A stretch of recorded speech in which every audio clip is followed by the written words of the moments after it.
আজকে সুন্দর একটা আর্ট আর সাথে শিক্ষণীয় কিছু কথা বলবো। একটি সময়ের কথা, এক গ্রামে এক গরিব দিনমজুর বাস করত। তার জীবিকা ছিল প্রতিদিন খেটে খাওয়া।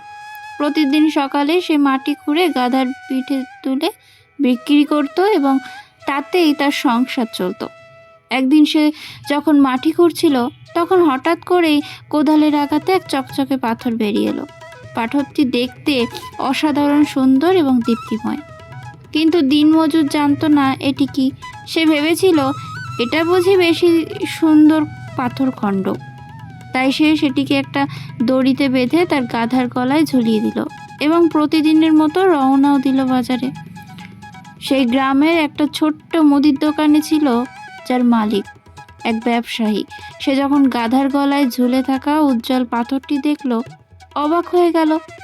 সে দিনমজুরকে জিজ্ঞেস করলো, এই ঝকঝকে পাথরটা কোথা থেকে পেলি রে?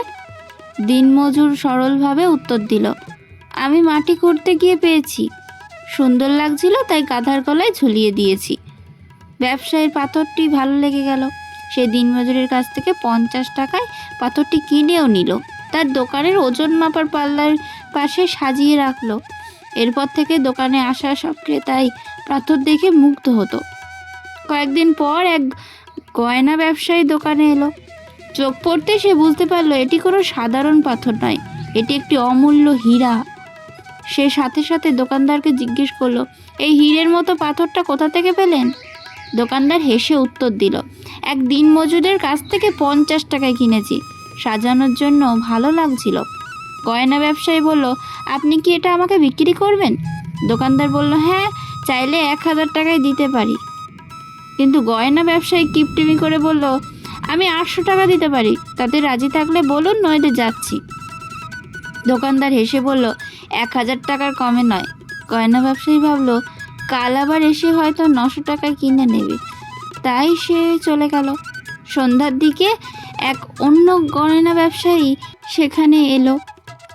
পাশ থেকে যাওয়ার সময় খারাপ হয়ে পড়ল গাড়ি তার। সেই মুদির দোকানে এসেই দাঁড়ালো। তার চোখ যখন পাথরটির উপর পড়ল তখন সে এক মুহূর্ত সময় নষ্ট না করে সাথে সাথে 1000 টাকা বের করে পাথরটি কিনে ফেলল। পরদিন সকালে আগের গয়না ব্যবসায়ী ফিরে এসে দেখলো পাথরটি আর নেই সেখানে। সে দ্রুত জিজ্ঞেস করলো, হীরাটা কোথায় গেল? দোকানদার এসে বলল, গত সন্ধ্যায় আরেকজন এসেছিল, সে 1000 টাকা দিয়ে কিনে নিয়ে গেছে।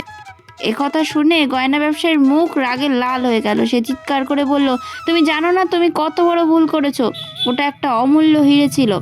দোকানদার শান্তভাবে উত্তর দিল, আমি সত্যিই জানতাম না এটি কি, কিন্তু দুঃখের বিষয় হলো আপনি তো জানতেন, তবুও মাত্র 200 টাকা বাঁচাতে হীরাটাকে হাতছাড়া করলেন।